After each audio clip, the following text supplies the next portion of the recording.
नमस्कार, आप देख रहे हैं हमारी खास पेशकश लीगल हेल्पलाइन। मैं हूं आपके साथ हिमांशु दीक्षित। देश का लोकतंत्र इस देश की खूबसूरती का एक अभिन्न अंग है, जहां जनता का, जनता के लिए, जनता द्वारा शासन के एक सूत्र पर चलते हुए हर एक नागरिक को समानता के साथ स्वेच्छा से जीने का अधिकार दिया जाता है। लोकतंत्र की आत्मा संविधान को कहा जाना अतिशयोक्ति नहीं होगा और इसी संविधान का प्रियम्बल यानी संविधान की प्रस्तावना भी समाज के हर व्यक्ति के लिए समता और न्याय की बात करता है। कानून हर समस्या के सही प्रारूप में समाधान के लिए मौजूद है, लेकिन सही जानकारी न होने या कानूनी पेचीदगियों के चलते एक हिस्सा सही समय पर न्याय हासिल करने में असमर्थ महसूस करता है। और इसी अंतर को खत्म करने के लिए इंडिया लीगल रिसर्च फाउंडेशन के इनिशिएटिव लीगल हेल्पलाइन में हम यहां मौजूद हैं, आपकी हर कानूनी समस्या में आपकी सहायता के लिए। एक पत्रकार के तौर पर जब समाज में लोग आपको जानते हों और आप लीगल हेल्पलाइन सरीखे एक उम्दा शो होस्ट कर रहे हों, तो लोग आपसे उम्मीद रखते हैं कि कानूनन इंसाफ पाने में आप उनके लिए बेहद मददगार साबित हो सकते हैं। और बेहद आम शिकायत जो कानून में पड़ती है वो ये कि पुलिस स्टेशन में उनकी बात सुनी नहीं गई, उनकी समस्या को सही तरीके से सुलझाया नहीं गया, या फिर ये कि पुलिस ने रिपोर्ट लिखने से मना कर दिया। और रोजमर्रा की जिंदगी में हम लोग देखते भी हैं कि अपने साथ हुई नाइंसाफी की रिपोर्ट दर्ज कराने में ही काफी दिक्कतें सामने आती हैं, जिसका सबसे बड़ा कारण जो सामने आता है वो है कानून के बारे में सही और सटीक जानकारी ना होना।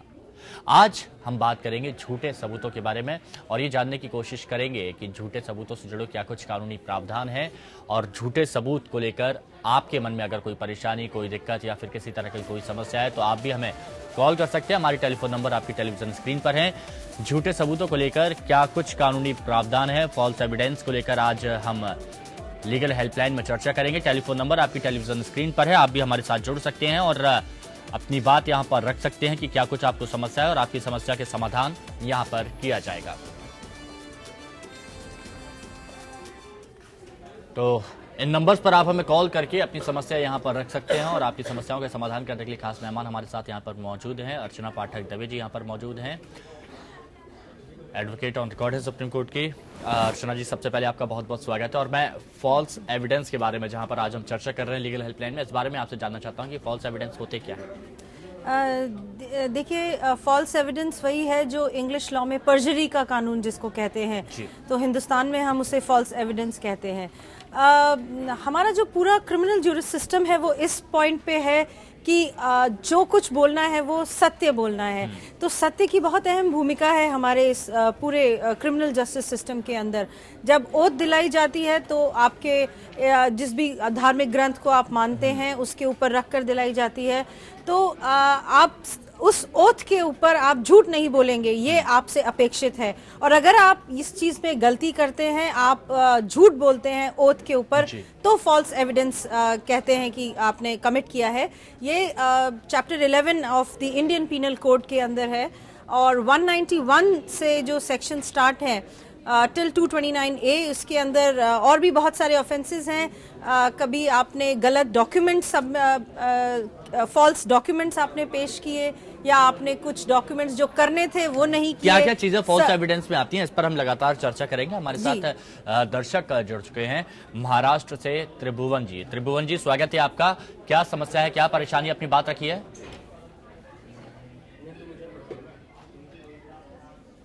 त्रिभुवन जी, क्या आप मुझे सुन पा रहे हैं? अपना सवाल रखिए। मैं कागज पत्र भेज चुका हूँ जी। पिछले महीने में मेरी जमीन के कागजात भेज चुका हूँ 17 तारीख को।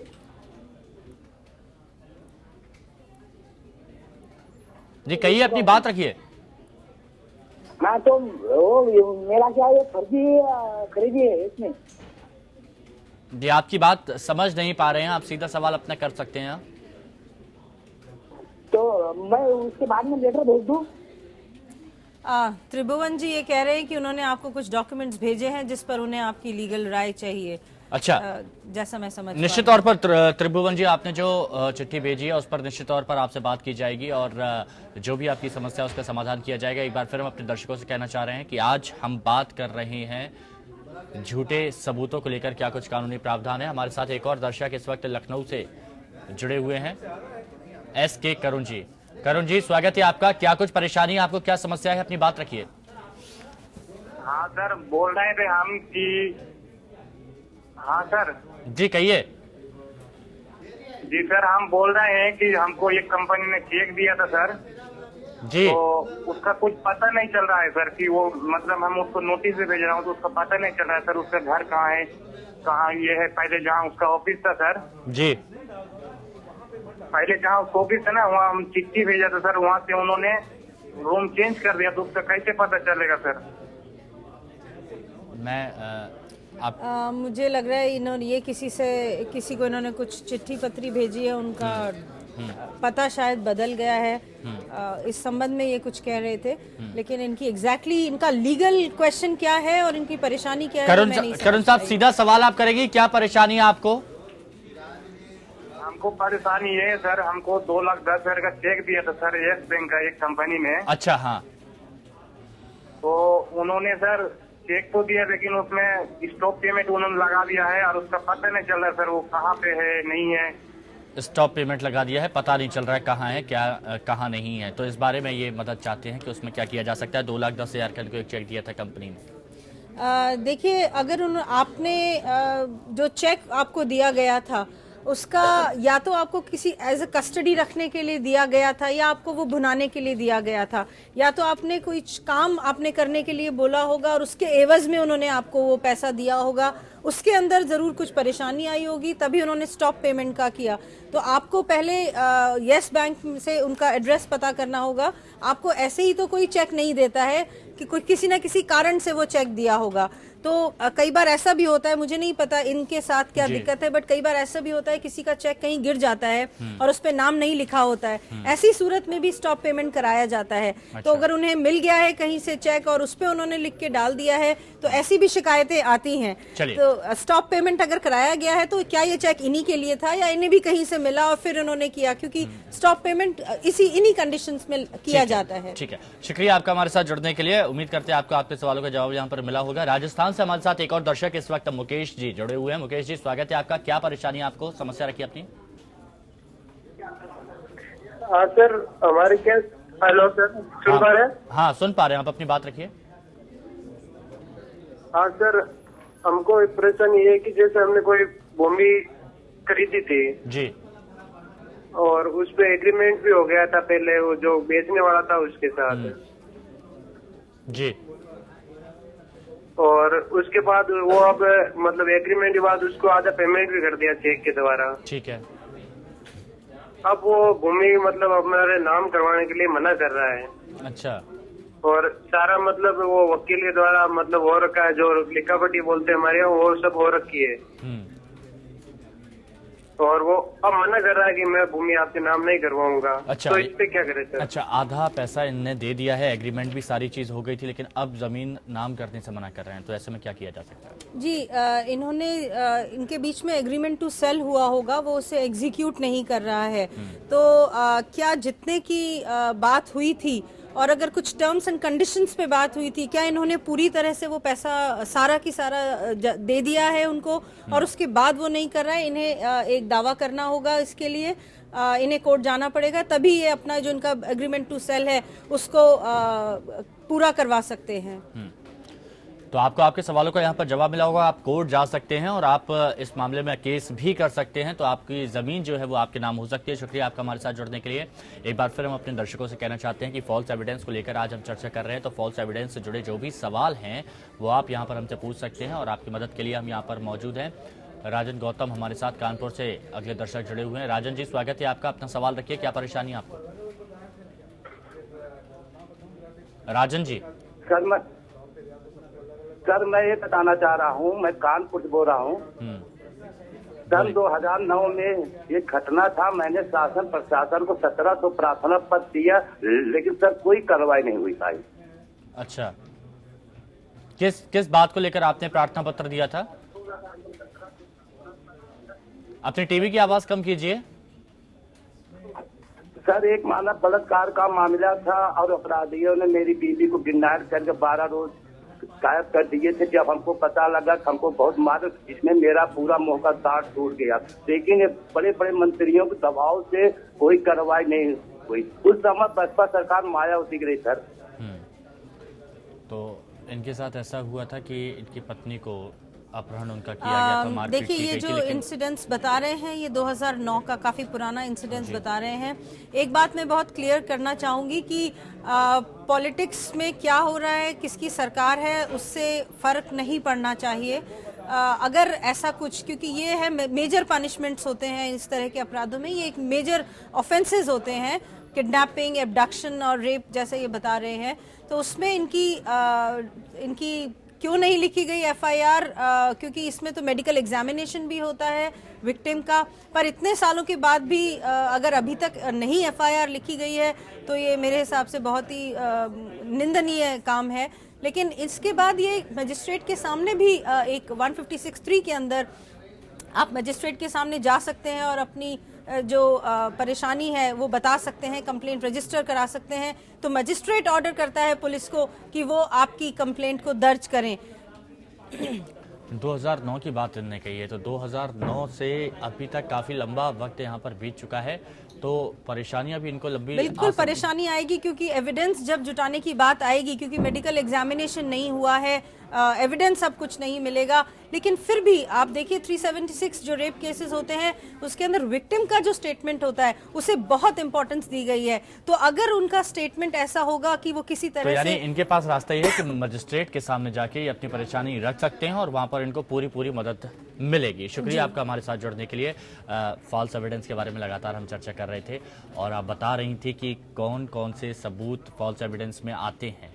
जी देखिए, फॉल्स एविडेंस के अंदर ये है कि इसको बहुत इंपॉर्टेंस दी गई है। इनफैक्ट अगर आपके फॉल्स एविडेंस देने से जो बहुत इंपॉर्टेंट है इसके अंदर ये है कि अगर आपके फॉल्स एविडेंस देने से किसी को कैपिटल पनिशमेंट हो गया है और वो एग्जीक्यूट भी हो गया है, कैपिटल पनिशमेंट का मतलब है फांसी की सजा, तो वो दिया गया और वो एग्जीक्यूट भी हो गया है, तो आपके ऊपर भी जो मुकदमा चलेगा, आपकी भी जो पनिशमेंट है वो कैपिटल पनिशमेंट ही होगी। तो अगर आपकी वजह से किसी को कैपिटल पनिशमेंट मिला है तो फिर आपके लिए भी वही सजा है। इसका मतलब ये है कि हमारे सिस्टम के अंदर इस चीज को बहुत इंपॉर्टेंस दी गई है कि आपके झूठ बोलने की वजह से, झूठे एविडेंस देने की वजह से किसी दूसरे पर जिस तरह की हानि हुई है उस तरह का या उससे थोड़ा कम आपके ऊपर भी पनिशमेंट लागू होगा। इसमें 10 साल, life imprisonment, 7 years, 3 years, depending upon the offences, उसके ऊपर पनिशमेंट दिए हुए हैं। सबूतों के साथ छेड़छाड़ करना और गलत बात यहाँ पर रखना, गलत तरीके से सबूत पेश करना, बहुत देखिए बड़ी दो सजा बातें यहाँ पर हैं, मिल या सकती है। एक तो है फॉल्स इस बारे एविडेंस में बात देना। करेंगे, दो जी। बातों के बारे में बात करेंगे।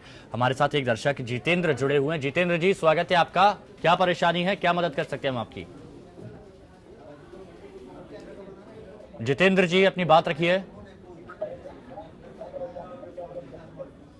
हेलो सर, वो प्रधानमंत्री आवास योजना आती है जी। हेलो, हाँ, प्रधानमंत्री आवास योजना भी आती है, इसके अंदर मेरे को बुलाया जा रहा है कि तुम्हारा बीपीएल नंबर नहीं है, तो मेरे को बीपीएल नंबर लेने के लिए क्या करना चाहिए? आपका बीपीएल, आपको कार्ड बनवाने के लिए क्या करना चाहिए? हाँ, बीपीएल कार्ड बनवाने के लिए आपको नज़दीकी जो भी सरकारी विभाग हैं वहां पर आप अगर जाएंगे तो आपको पूरी मदद दी जाएगी और तमाम जो अधिकारी हैं वहां पर आप जाकर उनसे मिल सकते हैं। जो केंद्र वहां पर बने होते हैं, सरकारी केंद्र बने होते हैं, वहां पर जाके आप अपना बीपीएल कार्ड बनवा सकते हैं।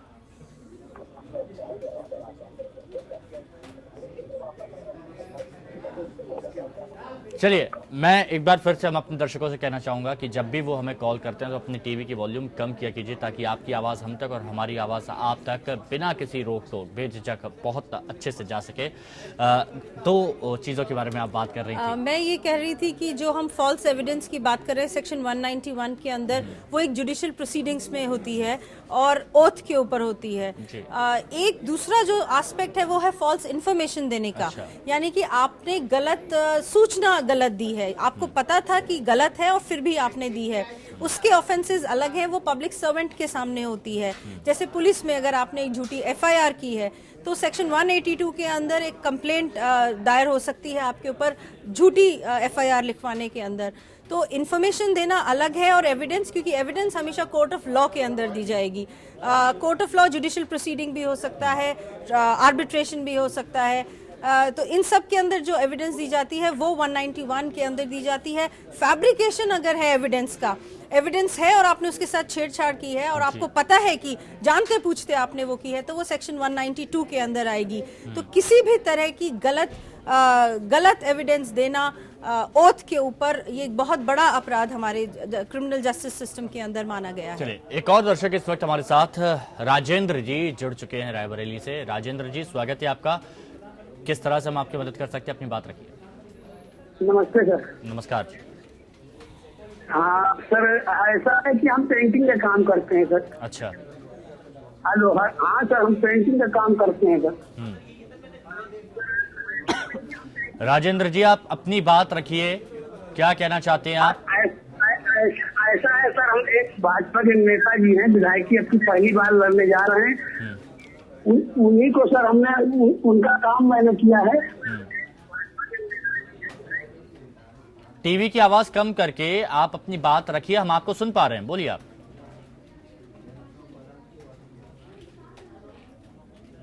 चलिए, लगता है संपर्क यहाँ पर टूट चुका है। एक बार फिर हम अपने दर्शकों से कहना चाहेंगे कि झूठे सबूतों को लेकर आज हम बात कर रहे हैं कि क्या कुछ कानूनी प्रावधान है और आपकी समस्या का समाधान करने के लिए यहाँ पर मौजूद है। लेकिन आप जब भी हमें कॉल करें, हम आपसे अपील करना चाहेंगे कि अपनी टीवी की आवाज़ कम किया कीजिए, ताकि आप और हम एक दूसरे से सही से बात सुन सके। दिल्ली से हमारे साथ निखिल, एक और दर्शक इस वक्त जुड़े हुए हैं। निखिल, स्वागत है आपका। क्या परेशानी है आपको, अपनी बात रखिए आप। सर, मुझे एक सबूतों के आधार पर तो कोई ऐसी परेशानी नहीं, मुझे अपने कुछ पर्सनल एक मतलब चीज थी, उसके बारे में कुछ जानकारी चाहिए। पूछिए सर। मेरा एक मतलब जो मेरा गांव में, मैं ओबीसी कास्ट का हूँ। अच्छा। तो मैं अपने गांव से जब यहाँ दिल्ली में आया तो यहाँ पे मेरा 1993 का प्रूफ मांगते हैं कि आपको कास्ट सर्टिफिकेट तभी बनेगा। अच्छा। और मेरे पास प्रूफ है 1994 का। तो वही मुझे पूछना था कि क्या जब भी मैं कहीं जाता हूँ बनवाने तो मुझसे पैसे मांगते हैं कि 7,000 रुपए 8,000 रुपए आपके लगेंगे जी। तो वही मुझे पूछना था कि इसके अलावा भी कोई प्रावधान है कि बिना मतलब, जब मेरे पास 1994 का प्रूफ है, 1993 का नहीं है। हाँ। तो उसी के हिसाब से मुझे कोई अगर जानकारी या कोई जी, बिल्कुल बिल्कुल बिल्कुल। क्या कुछ इसमें हो सकता है? देखिए, 94 का प्रूफ है, 93 का नहीं है, वो मैं नहीं समझ पा रही हूँ। क्योंकि अगर आप किसी तरह का फ़ायदा लेना चाह रहे हैं 1993 से, तो आपके पास उस साल का जो ओबीसी का सर्टिफिकेट है वो तो होना अनिवार्य है। नहीं तो ये कैसे इस्टेब्लिश हो पाएगा कि आप ओबीसी थे, ओबीसी हैं।